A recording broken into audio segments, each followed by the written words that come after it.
Pirmosiuose Lietuvos krepšinio lygos pusfinalio rungtynėse Kauno Žalgiris 85-75 pranoko Panevėžio Lietkabelį ir serijoje iki 3 pergalių išsiveržė į priekį 1-0.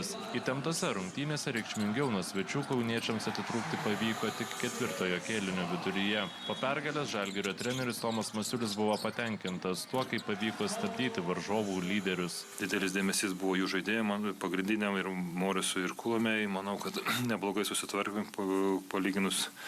Jie taškų įmetė, bet tikrai ir nemažai metimų metė, taip kad panašiai ir norėjom ginti su jais. Panevėžio Lietkabelio strategas Nenadas Čianakas buvo patenkintas auklėtinių kovingumu.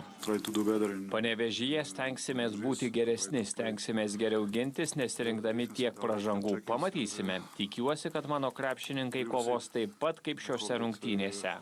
Masiulis po rungtynių pasisakė ir apie Vilniaus Ryto sprendimą atleisti ilgametį trenerį Giedrių Žibėną. Parodo mūsų profesijos trapumą. Tas viskas, kaip vieną dieną tu čia ant rankų nešiojamas, kitą dieną tu jau kitur. Taip čia, kad kiekvienas tikrai kaip kolegos gaila ir manau, kad daug neteisybės kai kur yra, taip ir trenerių matėm ir Eurolygoje kiek atleista buvo, bet čia mūsų to profesijas tokia yra ir turim su to gyventi ir mes šiandien smarkiai ko nepakeisim, reikia žiūrėti daugiau savęs.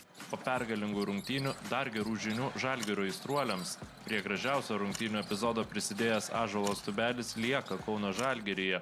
Kitų Eurolygos komandų viliotas 24 aukštaūgis pratęsė sutartį Formulė 2+1 iki 2029-ųjų. Prieš trečiąjį sezoną krepšininkas galės pasinaudoti kontrakte numatytą išpirkos sąlygą. Nuo kitos vasaros Tubelis už išpirką taip pat galės išvykti į NBA, bet ne į Europos komandas. Kitai pasiūlymai, tai manau, nežinau, visi žinom, kad jų bus, bet nežinau, mano prioritetas čia Žalgiryje. Vis tiek dar turėjau garantuotus vienus metus, tai Žalgiris, kai pasiūlė dar pratęsti porai metų, be jokių emocijų, be nieko, sakau,